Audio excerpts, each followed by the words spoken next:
Well, our next guests both have a life-threatening genetic kidney disease. It affects hundreds of thousands of Americans, and most are in urgent need of treatment and a cure because it almost always causes kidney failure. Jacque English is with the PKD Foundation, which stands for Polycystic Kidney Disease. She's in the early stages of the disease, and Jeff Nelson is also with the foundation. He's already received a kidney transplant and is off dialysis. Last year, were you still on dialysis when you were here? No, I wasn't. I was just, no, I only had my transplant for maybe 6 weeks or so, I think. Okay, so it was early. It's great to see you guys. Today is PKD Awareness Day. It is. So very timely. If people aren't familiar with PKD and also the connection to genetics, how does it work? What is it? What do people need to know? Sure. PKD is polycystic kidney disease. It causes your kidneys to fill up with cysts. It replaces healthy tissue and results in, it's the fourth leading cause for kidney failure. So people need transplant, need a dialysis to survive. If you have polycystic kidney disease, if you have the dominant version of it, you have a 50-50 shot of passing it on genetically. To your kids? Yep. Interesting. Yep. So, you know, we're in here raising money for a cure, for a treatment, for, you know, for ourselves, for our children. I have two young daughters at home, so. Right. Now this is something that people don't bring on themselves, because we hear that there's ways you can hurt your kidneys. This is something that people get kind of out of the blue, genetically, like you said. You're born with it. How does someone know? You are born with it. How does someone know if they have it? How long does it take to feel the symptoms? For me personally, it showed up in a routine doctor's appointment. My blood pressure was 170 over 110, which is quite high. So they kind of knew my mom had it, did an ultrasound of my kidneys, and there were the cysts. Okay. So would you feel it? Would you be tired?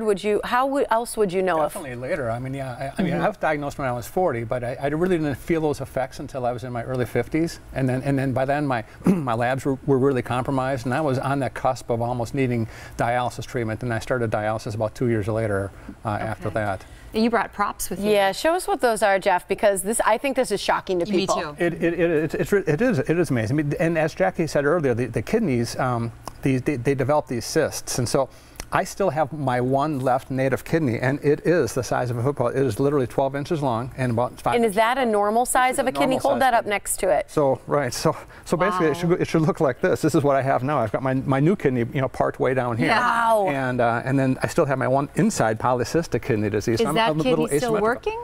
Well, the polycystic kidney still works? It's there. It's there. But I don't think it's doing anything. Can you feel it with your hand?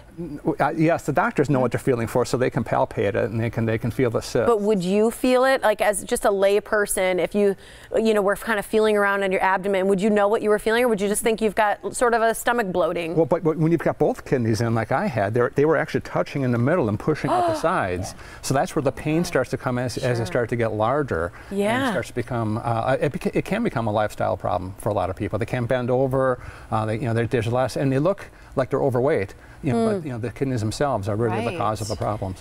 What does the foundation do, the PKD Foundation? Because this is important work that you guys are doing. The foundation is actually the only organization in the United States raising money and doing research for a treatment and cure for polycystic kidney disease.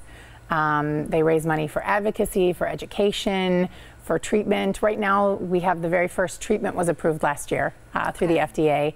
It's not for everyone. It's a beginning treatment. It's early stages, but it's exciting. You were in the trials, weren't you, Jeff? I was. Yeah. At the Mayo Clinic, I was actually patient number 2 in the third stage of the trials, and so I was in there for just over 6 years. What is the hope of the medication? Well, what it does, it reduces. It either stops the size of the kidneys, or stops the cysts from growing, or which should make the kidneys not grow. And it seems that the younger that you start the medication, the better the chances are of having that intervention take place. And so you wouldn't need a transplant. That's maybe the medicine works. The best kidneys you have are the ones you have right now. I mean, even the kidney transplant that I have, we don't know how long it'll last. I hope it's going to last forever.